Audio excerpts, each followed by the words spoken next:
إن الحمد لله أصلي وأسلم على نبينا مصطفى محمد صلى الله عليه وسلم وعلى آله وصحبه أجمعين أما بعد أعوذ بالله من الشيطان الرجيم بسم الله الرحمن الرحيم സൂറ അൽ-മുഅ്മിനൂൻ 57, 58, 59 ചെറുവചനങ്ങൾ നോക്കൂ നിങ്ങൾ.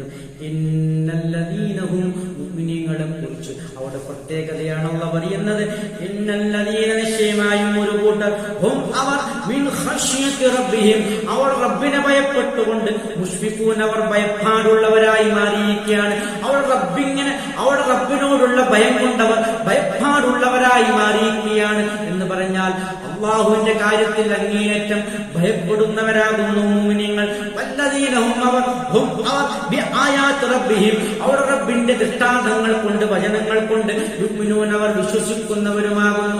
അല്ലാഹുവിന്റെ വചനങ്ങളിൽ ദൃഢമായും കഠിനമായും വിശ്വസിക്കുന്നവരാകുന്നവർ. വല്ലദീനഹും നിശ്ചയമായും അവർ ഏതൊരു കൂട്ടരാണ് ഹും അവർ ബിറബ്ബിഹിം അവിടെ റബ്ബിനെ തൊട്ട് ലാ യുശ്രികൂൻ യാതൊന്നിനെയും പങ്കുചേർക്കാത്തവരാണ്. അവിടെ റബ്ബിനോട് ലാ യുശ്രികൂൻ ഒന്നിനെയും പങ്കുചേർക്കാത്തവരുമാകുന്നവർ. നോക്കൂ നിങ്ങൾ, ശിർക്ക് ചെയ്യാത്ത അല്ലാഹുവിന്റെ വചനങ്ങൾ കൊണ്ട് അല്ലാഹുവിന്റെ വചനങ്ങളിൽ വിശ്വസിക്കുന്ന അല്ലാഹുവിനെ ഭയപ്പെടുന്നവരാണ് യഥാർത്ഥത്തിൽ മുഅ്മിനീങ്ങൾ. അല്ലാതെ ആ മക്കത്തും മദീനത്തുമുള്ള യഹൂദരും ക്രൈസ്തവരും അതുപോലെയുള്ള അവിശ്വാസികളുമായ അറബികളും അവരെ പോലെയല്ല. അവരുടെ സ്വഭാവത്തിന് തികച്ചും വിരുദ്ധമായ ഒരു നിലപാടാണ് മുഅ്മിനീങ്ങളുടേത് എന്ന് പറയുകയാണ്.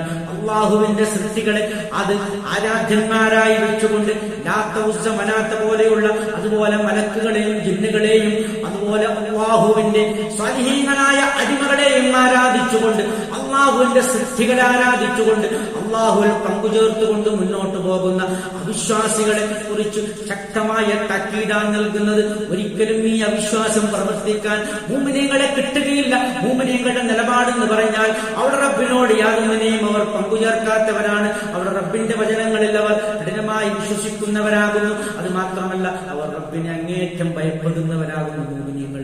ഇങ്ങനെയുള്ള നിലപാട് സ്വീകരിച്ചവരാണ് യഥാർത്ഥ മുഅ്മിനീങ്ങൾ എന്ന് വിശുദ്ധ ഖുർആൻ നമ്മളെ പഠിപ്പിക്കുകയാണ്. നമുക്ക് കൃത്യമായ ഉദ്ബോധനം നൽകുകയാണ്, സതുപദേശം നൽകുകയാണ്. നാം ആരാകണം, നാം ആരാകണ്ട എന്നാണ് അല്ലാഹു സുബ്ഹാനഹു വ തആല നമ്മെ പഠിപ്പിക്കുന്നത്. അൽഹംദുലില്ലാഹി